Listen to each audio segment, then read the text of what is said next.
अक्सर लोगों को जानवरों और परिंदे पालने का शौक होता है और फिर उनसे ऐसी उनसियत हो जाती है कि वो घर के एक फर्द की हैसियत ही अख्तियार कर लेते हैं। तोता दीगर परिंदों से इसलिए ज्यादा मुमताज होता है क्योंकि वो इंसानी बोलियां बोलने की सलाहियत रखता है और एक 4 या 5 साल बच्चे जितना अपने मालिक की बातें समझ भी सकता है और आपसे प्यार भी जताता है और नाराज भी होता है, और इसमें काफी हद तक हसद, मोहब्बत और गुस्से जैसे जज्बात भी होते हैं, जिससे इसकी अहमियत और बढ़ जाती है। अगर ऐसा पालतू परिंदा किसी वजह से जुदा हो जाए तो वो अक्सर इसके मालकान के लिए एक तकलीफ दा अमर साबित होता है।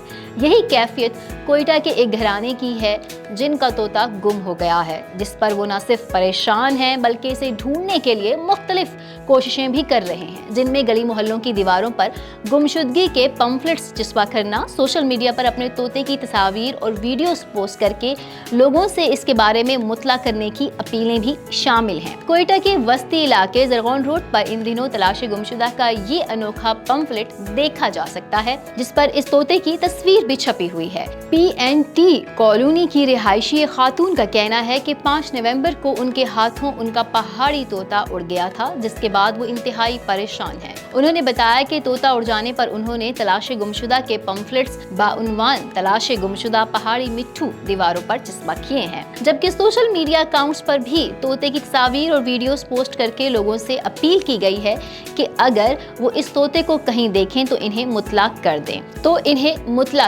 तोते की तलाश में मदद पर इनाम की पेशकश भी की गई है। खातून ने कहा कि वो तोता उनके घर के तमाम अफराद के लिए बहुत खास है और वो एक तरह से उनके खानदान का ही एक फर्द है। उनका मजीद कहना है कि वो और दीगर अहले खाना तोते के गुम हो जाने पर काफी अफसुर्दा हैं। खातून ने बताया कि उनका गुमशुदा तोता बहुत अच्छी नस्ल का है और कई जुबानें बोलता है। उन्होंने दावा किया कि इस तोते की कीमत 5 लाख रुपए से जायद है। मजीद अपडेट्स के लिए देखते रहिए VNews.pk।